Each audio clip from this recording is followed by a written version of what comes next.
views expressed on this program are those of the hosts, guests, and callers, and are not necessarily those of this station, its management, or other advertisers. You're listening to Transformation Talk Radio.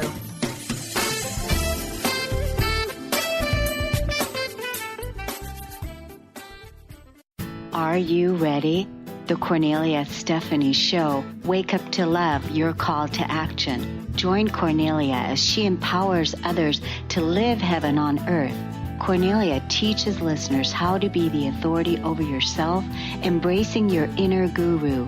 Feel yourself uplifted into limitless expansion, integrating ease and grace in a changing world.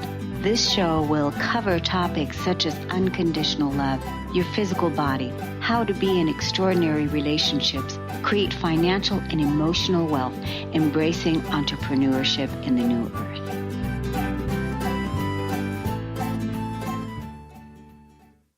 Hi, everyone. Welcome to the Kornelia Stephanie Show, Living Heaven on Earth. I'm so excited about this show topic that we have today and my very special guest that's here because we're talking about a really touchy subject on how to use cancer to evolve into love. My very special guest, Reverend David Maggingley, he is a Lutheran minister and he has such a powerful message to share. David is a 4-time cancer survivor, and he has had a profound near-death experience. David was on the other side when his guide told him that it's not time yet, that he has to go back, that he has to return back to earth. And David didn't want to. He didn't want to return. But his guide told him that he has to come back because he still had so much work to do. David told me that he felt like his guide was his best friend. That was the feeling that he got. And his guide told him, it's going to be all right. Can you imagine having that kind of an experience and coming back to earth? My special guest, David Maggingley, is an interfaith minister at Queen Elizabeth Health Sciences Center in Halifax, Nova Scotia. He's also an award-winning author of Beyond Surviving Cancer and Your Spiritual Journey. David has also survived cancer 4 times himself, and that's why he has had that near-death, that profound near-death experience, which led him into explorations of the nature of consciousness and the connection of body, mind, and spirit. So we're here today to talk about how to use cancer to evolve into love with my very special guest, David Maggingley. Welcome to the show, David. Thank you, Kornelia. So great to be here. It's an honor to have you here. So this must have been quite a journey for you. And when you and I had our conversation, our pre-interview to talk about bringing you on, you were telling me about what took place that fated time when you had that near-death experience. I think that's where I want to start today because I want to shine the light on what happened when you were literally on the other side and you met your guide. So tell us about what that experience was like. What was that experience like for you when you found yourself? Were you like in the light or how did you know? Tell us about the feeling. Tell us about the experience. Well, it's ineffable. It's quite difficult to find the words that accurately convey the transcendent joy and sense of oneness and being finally whole. But let me set it up for you a bit.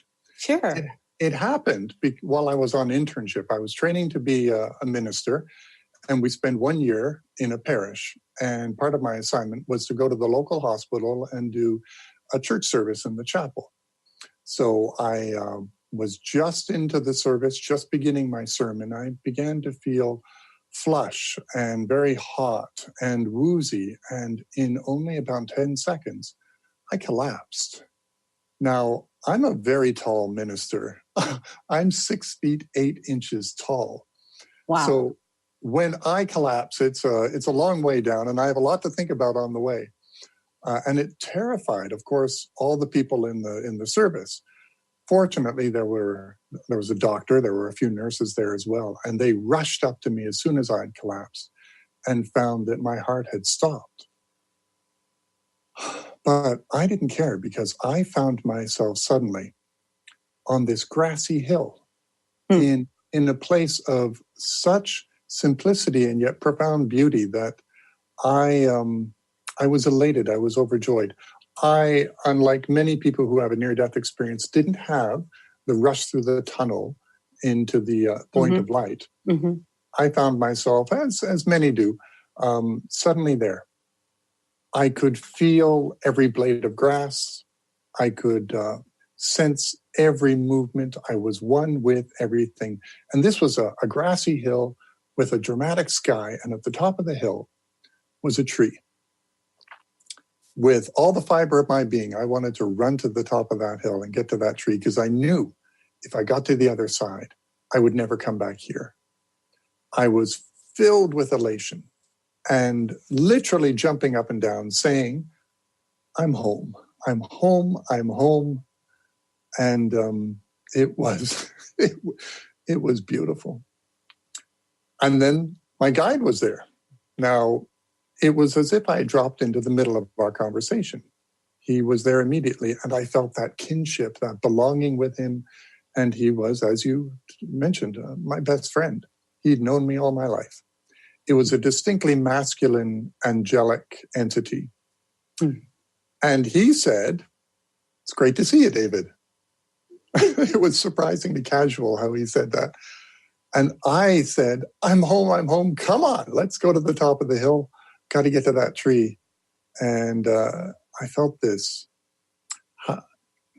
People have asked me to describe him, and I can't in physical terms. But if you can see beauty, power, compassion, majesty, wonder, depth, wisdom, authority, compassion, friendship, love, that's what he looked like.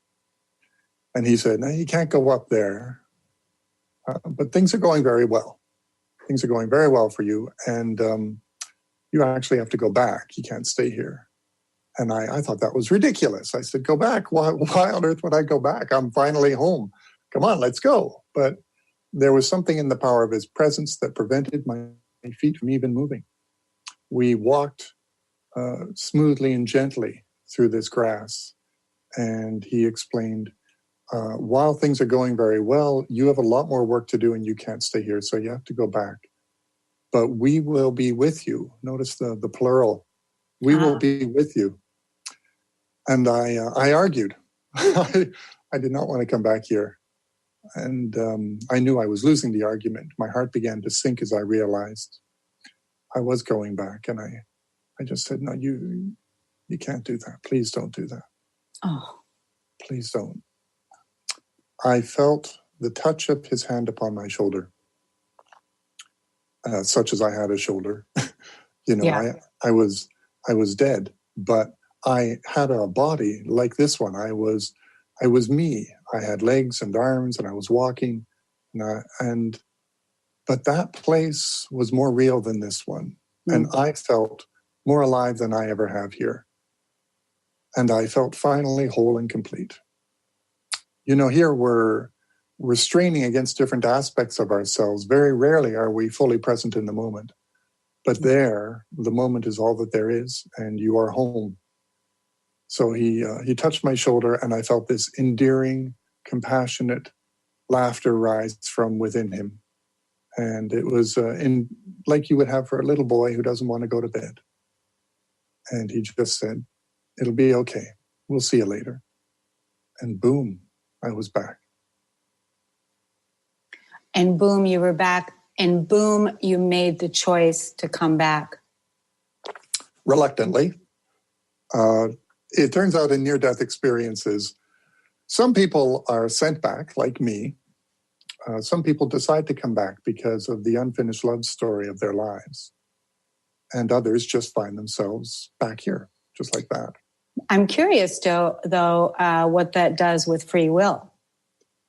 Yeah, I think it's quite complicated. Okay.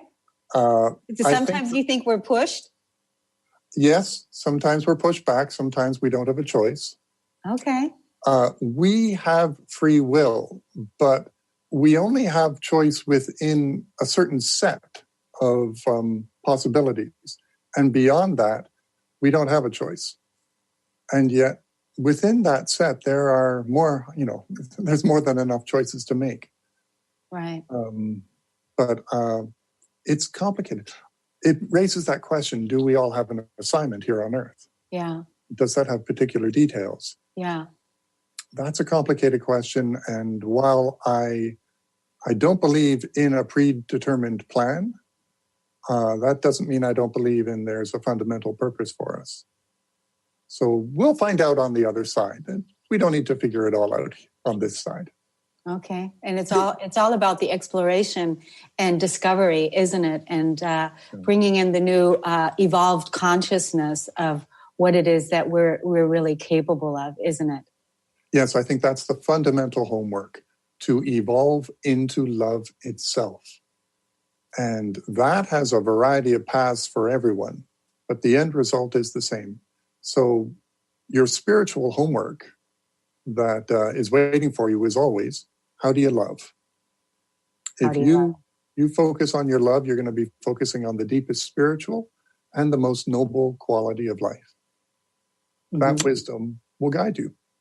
Yeah. And that's what we're all doing here, isn't it? How to evolve into love. How do we love? And isn't that what most people ask themselves at the end of their life is, was I loved? Did I give love? Did I receive love? Was I being loved? Right? And we all do it awkwardly, sporadically, even, coming back from my near-death experience, which was in 1988. It did not result in me being an evolved soul. It did not upgrade my consciousness. If anything, it threw me into a bit of a wilderness because I have never since that day felt at home in this world. Mm-hmm. I have been home. I was going to ask you that. I was going to ask you, because when you were talking about, feeling the oneness and feeling the blade of grass, and when you were talking about the joy that you were feeling, have you ever had that feeling here on Earth since you've been back like that? I have grazed the edge of it. And those have been beautiful moments, but nothing has matched it. Nothing has been so total and complete. And it has renewed my faith and my understanding, but it has revolutionized it. The ancient terms of the church have a new definition for me, and I perceive them in a different way. Mm-hmm. Mm-hmm. Yeah. So I'm curious about a lot of things. I want to find out about, were you, well, first of all, I want to talk a little bit about your guide, your friend. Do you still communicate with him by any chance? Are you having a dialogue with him, or do you just get a sense that he's with you all the time? I trust completely that not only is he with me, but many more, because he said, we are with you. Mm-hmm. Nobody is alone in this, and you do not have just one agent on the other side. Mm-hmm. There is a multitude of celestial entities which accompany us every moment of our life. That's so good to know, isn't it? That we're not alone. It's like a validation of that we're not alone. We're kind of doing this. We're doing this work together. It's a partnership. It's a partnership. It's a relationship. Yeah, and it's important that each one of us claim the indispensable role that we have in that partnership. Not to downplay it or abdicate our power in shifting that flow of love, which not only ripples through our hearts and changes us, but through us changes the world. So your question, do I talk with them? Yes, all the time. It continues to be a very casual conversation. Often it's the request. I start with, how you guys doing today? And let's go do something beautiful. Mm-hmm. Or I may, if I'm in a heavy situation, as my work often brings me to, I'll say, guide me, be with me in this. Yeah. And sometimes, let's be honest, sometimes I ask them just to go away because I may be embarrassed about my own thoughts or feelings. Yeah. And I don't want to be transparent to them. Mm. But because I'm as human as the next person. But they receive all of our nuisance and foibles with absolute compassion and a good dose of humor. So we should too. Absolute compassion and forgiveness. Basically, in that level of consciousness, all is already forgiven anyway, because Right. they know that you're human and that you have your human thoughts, and you're here to transcend those negative thoughts and send those thoughts back to the light. Is that right? Yes, because anything that is not of love is not eternal and therefore not actually real. It's part of the dream and the fabric of this reality, but not the ultimate reality from which ours emerges. Mm-hmm. So only love is ultimately real, so only love will continue.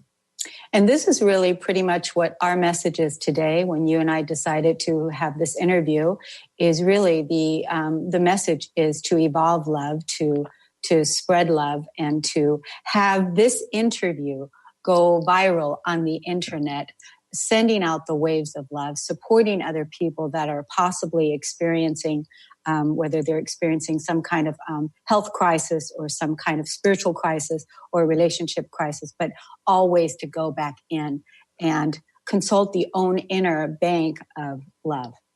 Yes, and to do more than, to love, to do even more than that, to be love. To be love. So, because love, I believe, love is not an emotion. Love is an entire state of consciousness. Mm-hmm. And it is absolute completion, wholeness, congruency, connection. It is infused with the intelligence of the universe.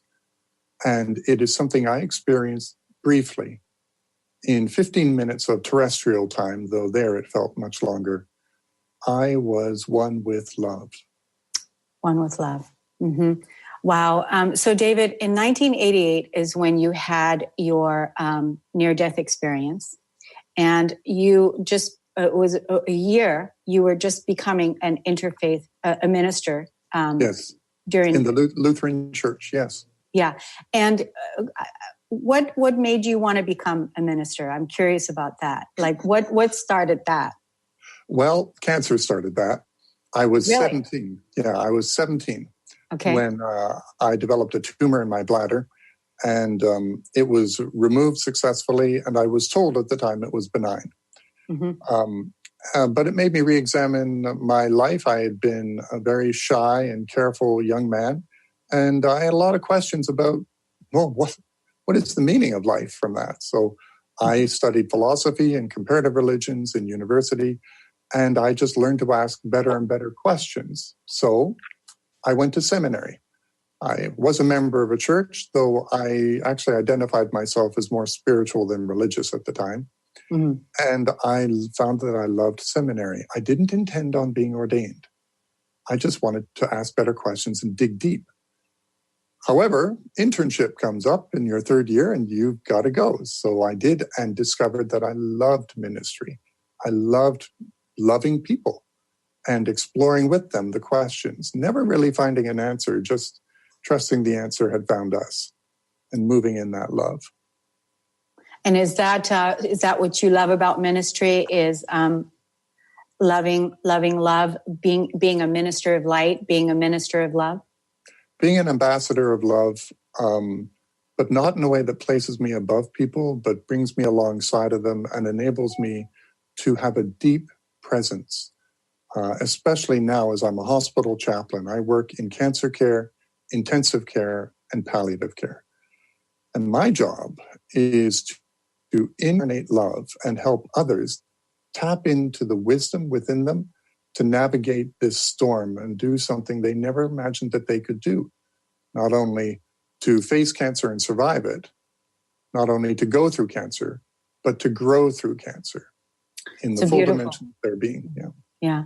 Yeah. So you went to ministry school, and then you became an ordained minister. You survived cancer that first time, and then tell us about the second time.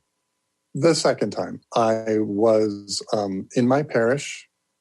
I was on that internship. The second tumor is what made me collapse. What we discovered was it wasn't benign. It had grown back, and it was a nasty tumor called pheochromocytoma. Now, imagine you have a time bomb sitting in your body, and the trigger that makes it blow is your own adrenaline. So as soon as you feel anything intense, fear, anxiety, passion and joy, dread, anger, it causes the tumor to blow. Most people die within 10 seconds. Wow. I am very lucky to be here. I have collapsed countless times. Only the one time did I glimpse the other side. It is a horrible feeling when you recover from these episodes. So I was in seminary, and the second tumor was removed in my final year, and it was on my femoral artery. So we knew it was seeding the rest of my body. And the surgery is very dangerous because a bomb squad is basically going in to remove the tumor. As soon as they touch it and manipulate it, it explodes again. So they have to watch your blood pressure, which can skyrocket so high, it blows your blood vessels.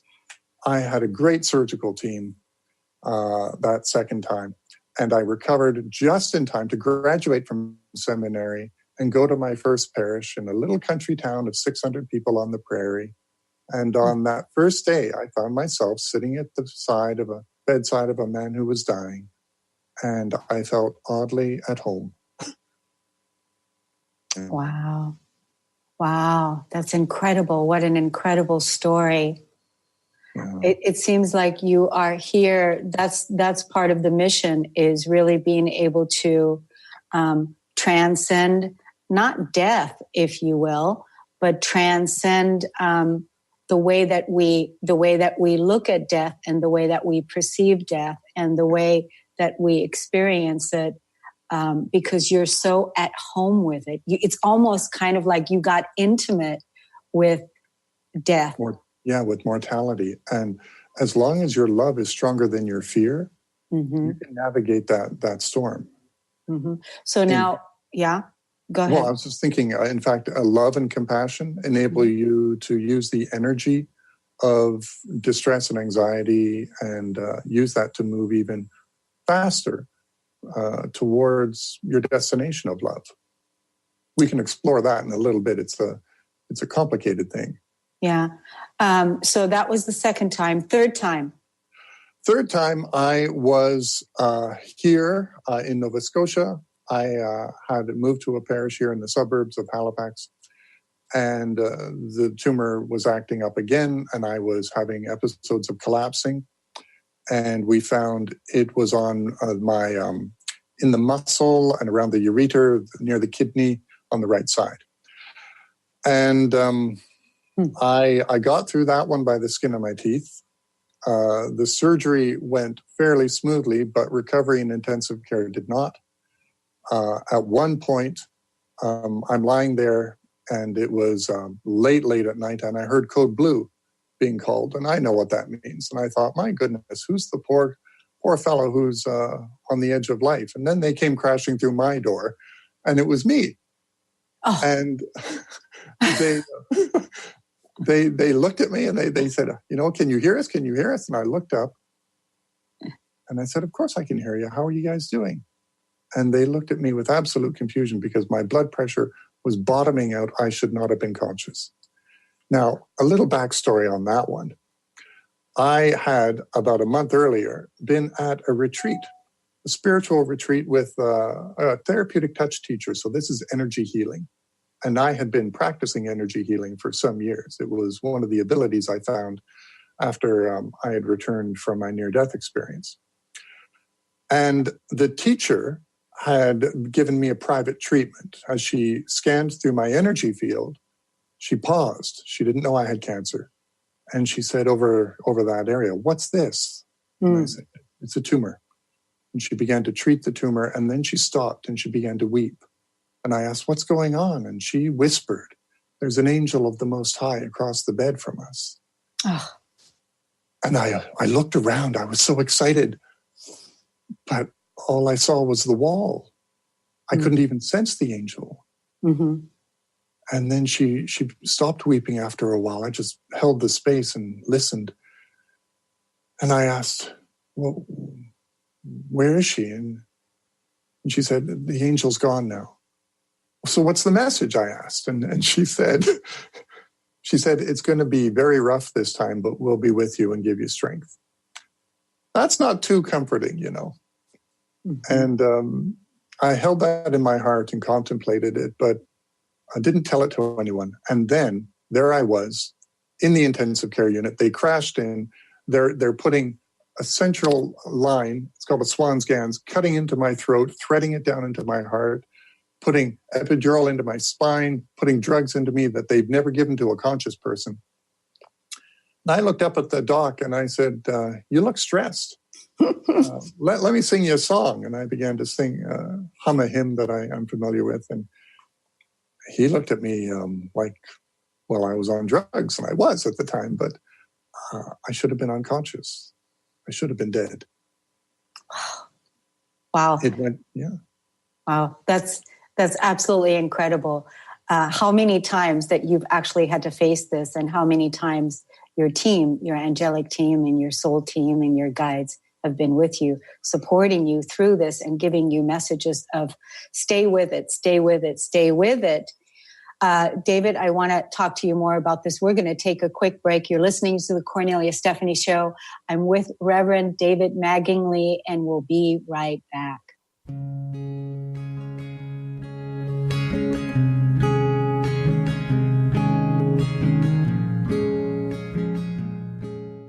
How would you like increased health and vitality? How would you like to avoid the onset of disease as well as slow the aging process? This is all possible through a simple, safe, and natural process. Every day we are either moving toward wellness or away from wellness. Hi, I'm Mary Jane Mack. I'd like to be your partner in achieving optimal health. Contact me now at maryjanemack.com or call 425-392-0659. Visit maryjanemack.com. A space of allowing radio with Coach Nancy Coco, welcoming all that wants to be present today. Tune in Thursdays every first and third week at 9 a.m. Pacific on TransformationTalkRadio.com as Coach Nancy helps you find a space of allowing. Join Coach Nancy to explore what lives at your edges and to bring more of yourself home. For more information, visit NancyCocoCoaching.com. Demystifying the Journey on From Here to There Radio with your host, Diane Garris. Tune in every third Wednesday, 4 p.m. Pacific Time on TransformationTalkRadio.com as Diane helps you get from where you are now to the life you envision. Get ready to get unstuck and move forward. Every show features a new special segment, New Age Notes, demystifying hot metaphysical topics of the day. For more information or to work with Diane, visit DianeGarris.com. Charlene Hess is a red-headed powerhouse of energy, love, and light. As a hairstylist, personal trainer, and life coach, she empowers people to develop a deeper connection with themselves mentally, emotionally, and physically. Join Charlene the third Friday of each month on the Kornelia Stephanie Show. Get ready to experience your highest self, find your purpose, and discover your calling. You too can become unstoppable, shining your light and sharing your gift. Visit Charlene at charlenehess.com. Are you ready to attract abundance, release stress, look and feel younger, all from your smartphone? Get Pure Light, a free mobile app with audios that transmit powerful frequencies to shift anything in your life. Created by some of the world's top energy healers, these audios have created miracles, often quickly. Enjoy the latest in conscious technology and download Pure Light today. To find out more, visit purelightaudio.com. Would you like your next chapter to be free from fear and angst?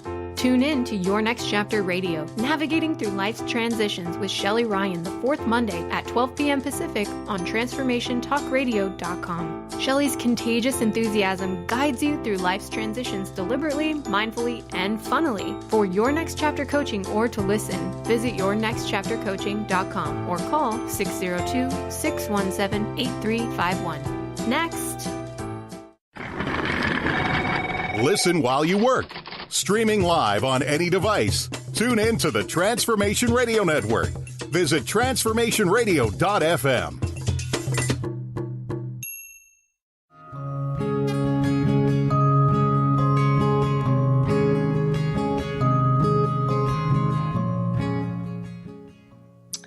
Hi, everybody. Welcome back. You're listening to the Kornelia Stephanie Show, and we're talking about how to evolve through cancer, grow through cancer with my very special guest, Reverend David Maggingley. And before we went to break, we were talking about David has survived cancer 3 times. And then I just want to touch on the fourth time. We talked about 3 times, and now we're going to touch on the 4th time that you actually survived it. Yeah. That again, here in Halifax, I had only a short remission. My first remission from being 17 was 10 years.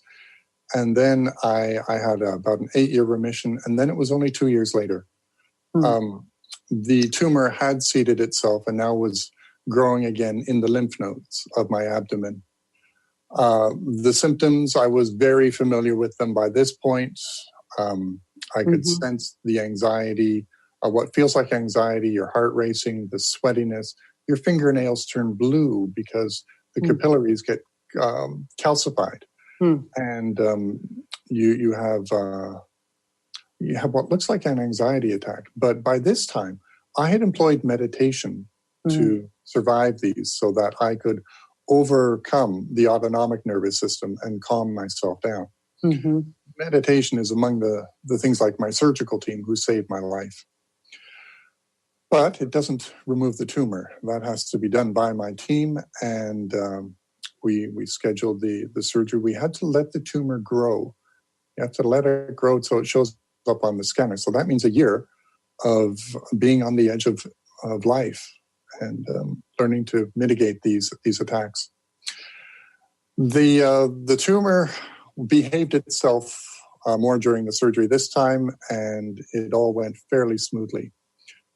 But I used it to reevaluate what is my goal? What am I to do with this cancer? How am I to use it to evolve into love? Is there a reason it keeps coming back? I ask that question, as many people do. Is there a purpose in this? Do I have it for some reason? And I couldn't find an answer to that, but quickly then moved from why did I get this to what am I going to do with it?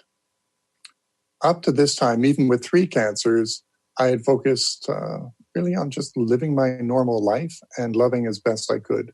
But now I put it into overdrive. And it was something that compelled me to start writing, to start taking meditation even more seriously. And from that, I decided I don't belong in a parish anymore. I really want to work in the hospital and be with the cancer patients. So a while after that, I moved out of the church, and as an interfaith minister, I began taking care of people here in Halifax. And it's been one of the most difficult jobs and profound privileges of my entire life. So, did you answer your question of why me? Was that why me? Why did I get cancer? Did you answer that question? I did find an answer that I am at peace with. Okay. And the main part of the answer is why me? Why not? We live in a culture in which 1 in 3, in many parts of North America, it's 1 in 2 people will get cancer if they live into their 80s. And it is because we live and swim in a toxic environment that we have created. The environmental, dietary, the factors within mutations of genetics are so multifaceted We're never going to pin down the exact reason biologically and environmentally. But we know that we are being bombarded with things that cause cancer. So that's the first practical level that I stay with. And I choose to emphasize that because we don't want to jump to a spiritual reason as if it's been inflicted upon us for us to grow. Right. Don't believe God does. That God can use any crisis to evolve into love, and nothing is going to derail that agenda. Nothing accelerates the journey into love, becoming love, quite like a crisis. Mm-hmm. It makes us align priority, that's important, and direct our energy into those we care about and what we care for. Did you get mad at God? We talked. We had some discussions. There were days I was pissed off, and I would say, just leave me alone for a while. And really, again? But those were days when I was bumping up against the edge of my coping. And when you do that, you grow. Those edges get pushed out, and it's going to feel uncomfortable. Mm-hmm. But, the response was always, I'm with you. Mm-hmm. I never had that explanation dictated into my brain or my soul, but I did have a presence imparted to me that, again, made me feel completely safe and connected. And you have a knowing now. You have a knowing now through many times of experience, and that's why you're able to help people. Being in the hospital where you're helping many people that are faced with cancer. And so you have 3 ways. So what are the 3 ways? The growing through cancer. What are your 3? What are they again? The main things is first to be fully present with the crisis. The quality of your presence with yourself will determine the quality of your experience in this moment. Mm-hmm. It's going to determine how you are in relationship with others. Mm-hmm. So that's always the place to start. Cancer taught me to show up. Now, that means if you're afraid, if you're angry, if you're anxious, be that. Don't hide it, but watch yourself having that experience. Be compassionately present with yourself because those are just parts of the human journey. And those are important. Those are important emotions and states that are telling you something important. Yeah. So the quality of your presence with yourself is the first thing. Mm-hmm. The second thing cancer taught me is have a sense of humor about yourself. Don't take this all so seriously. We tend to beat ourselves up and be the worst enemy. The critical voice in our head is relentless, and it just won't stop. So listen to that. Listen to the fear. Listen to the all the noise, and watch it. And then say to those parts of you, I hear you. I love you. I'm with you. But I'm driving. You're not. So sit back and we'll get through. Mm-hmm. And then the final biggest thing cancer taught me is we are not alone. We are always connected to the reality of heaven, the reality of love, a dimension of consciousness, pure consciousness, from which our reality arises and from which I emanate in every moment. So if you can just walk down the street, walk to work, sit with your family, and quietly, secretly affirm within yourself, I am emanating from the love of the universe, and so are all these people.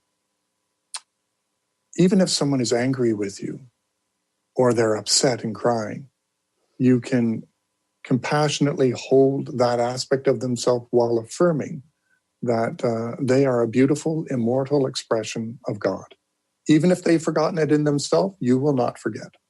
Right. You're offering that presence. And by you being that presence, that's going to give them the opportunity to experience that for themselves, right? I want to help them remember. You want to help them remember. Yeah. I would like you to let everybody know where they can, first of all, get in contact with you. I want to get your email address. I want to get your website. And I also want to talk about your award-winning book, where they can get your award-winning book on Amazon as well. So please give us that information. Okay. So you can find me at davidmcginley.com. Now, my last name has an odd spelling, Maginley, davidmcginley.com. You can contact me through there. You can email me. You can go to my Facebook page, which is D. McGinley, and message me through there. And that's where you hear a lot about the events that I'll be offering. I'm going to be speaking next week at the International Association for Near-Death Studies Conference in Bellevue, Washington, just outside of Seattle. And that's going to be on Thursday morning next week. And I'm very excited about that. I'm involved with that organization because I hear near-death experiences every month at work. Mm-hmm. Imagine having a job where you get that. Wow. Yeah. So email, if you want a direct email, david@davidmcginley.com. And the book is available through any bookstore, or you can buy it online at Amazon. And what's the name of the book? Beyond Surviving Cancer and Your Spiritual Journey. I should have had a copy here. I could hold it up. Yeah. Yep. And they can get that on Amazon also. And then we have a free gift for 2 listeners today that send you the first email that they're writing to you. You're going to send them a copy of your book, right? Through Kindle or whatever. Would you let us know about that? Yes, the book is available in print, Kindle, and I'm just releasing the audiobook. So it is my voice narrating my words, and I'm so excited to put that out there. Oh, that's wonderful. So can we get your email address again, please, David? David@davidmcginley, MAGINLEY.com. Wonderful. So we're going to be right back because we want to talk about how long you've been cancer-free and what life is like for you every single day now, living over there where you are, living cancer-free today. You're listening to the Kornelia Stephanie Show. We'll be right back.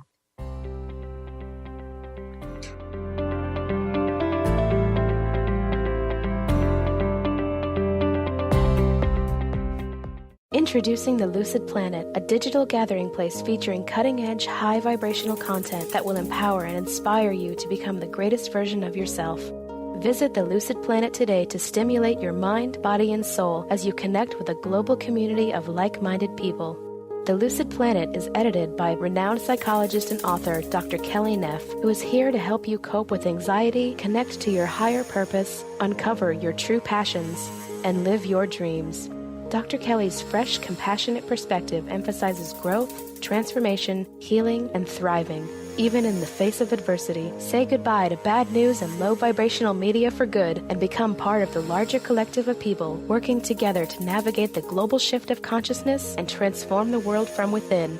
Join the planet, the Lucid Planet. Visit thelucidplanet.com. Welcome home.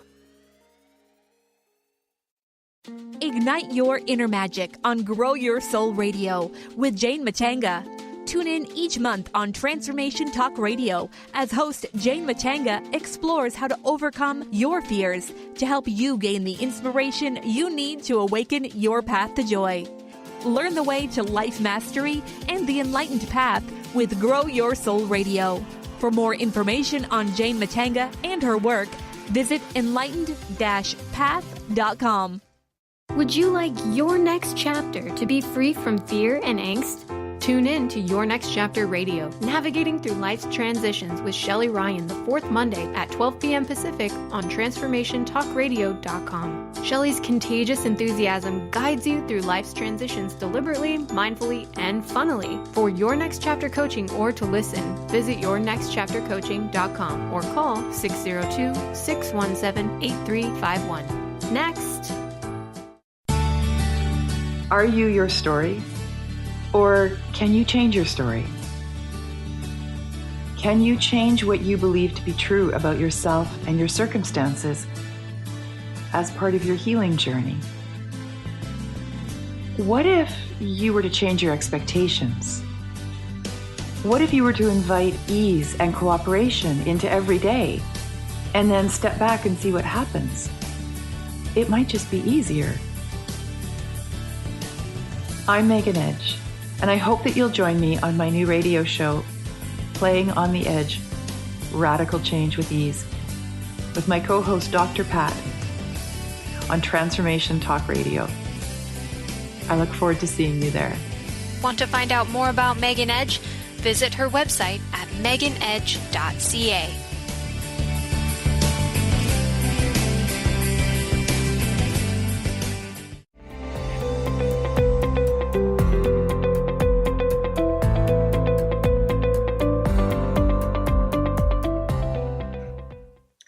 So, David, tell us how long you've been cancer-free.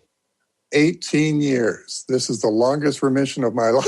Yes, celebrate. It's wonderful. So I think that I'm in the clear now. If there was a reason I had to get cancer, I must be the most thick-headed guy on the planet because I went through it 4 times. Anyway, it's 18 years and I feel great. Yeah. And you look fantastic. It's almost like, it just feels like you've never even had it. So it's kind of like this whole cluster of experience that you learned through all of this is really being able to sit with people that are facing death and that are choosing whether they want to stay here or whether they're going to go or whether they're going to grow through cancer. You're helping so many people because I know that you want to share about that people should not be afraid to contact a spiritual counselor, right? Yeah. If you're facing cancer and you're in the hospital, don't be shy about contacting a chaplain. It does not mean you're giving up. And you don't need to be religious in order for them to be helpful. Chaplains are experts in helping you process all of the material, all of the anxiety, all of the things about hope and fear and distress, and they help you connect to your deep inner wisdom. So if you don't have, if you aren't a member of a local parish or whatever, you can still, through many hospitals, ask for spiritual care. They work there, they're trained in this, and they come and they sit with you. Often when we have cancer, we spend a lot of energy protecting our loved ones from any conversations about mortality or suffering, and we are strong for them. But we may, in the back of our mind, be thinking about death and dying, and am I going to get through this? Guess what? Your family's thinking about the same thing. Right. But it may not be, you may not feel safe. You want to protect each other from that. So talk to a chaplain. They can be safe to talk to. They help you process all of that. And they're going to help you with a roadmap. So you know what to expect. Not only spiritually, but physically. They can help. They can give you a tour of a radiation unit, up to the cancer unit, help you around the hospital, help with practical things, connect you with your social worker and nurse educator. We're part of your healthcare team. And I think we do a great job. That's wonderful. It's just like you would be absolutely the person I would want to come to because I would feel like, you have that presence already that makes somebody feel safe. Well, right? Kornelia, I hope you never need me. No, I mean, I'm not going that direction. I canceled my appointment with cancer a while back. Yes. I definitely was looking at some things there and I said, nope, that's not the direction that I'm going to go. And then I started my holistic practice. Yes, you did. So, which Beautiful. is what you talk about too, because you talk a lot about meditation and you talk about other holistic practices that health and diet and different things. And so light work, right? Really holding your high level consciousness and access things like therapeutic touch or Reiki or these energy treatments, because now there's scientific validation of the energy field around you and how it can reflect in and affect the physical. So do that. Also want to mention chaplains will respect your spiritual beliefs. So whatever rituals you need, they will provide for you or bring in someone who can. They are not there to convert you. In fact, for professional chaplaincy, that's unethical. We are there to honor your spiritual beliefs or lack of and help you connect to that deep inner wisdom. It's about so much more than religion. It's about the love story because God is love. So we'll help you focus on the love and get you through that. Right. And so what's your days like, spending your days at work? Like that's got to be a challenging, like you said, a tough job because here you are with people that are deeply suffering and they have a lot of grief and they have a lot of pain and they have a lot of trauma. I will share. How do you do that? First, by taking a break. I've been on sabbatical for a whole year. I have been touring North America, speaking at conferences, and taking care of myself, exercising, getting out with friends. You need to recharge the battery and have balance. My days at work, you're swimming in suffering 8 hours a day, and it's a profound privilege. You got to keep your keel deep in the water when you're swimming in this because you don't want to capsize. And you're helping the medical team. It's exciting. There's a lot of adrenaline, but now that's safe for me. Mm-hmm. And you never walk away from the hospital wondering, what did I do today to make a difference? Every day is infused with deep meaning. And I don't know what's going to happen when I go in to see a patient, but I ask my guides. And I'll say, be with me, give me the words, help me be silent when I need to, and deeply present. And hold the tender, broken humanity with love.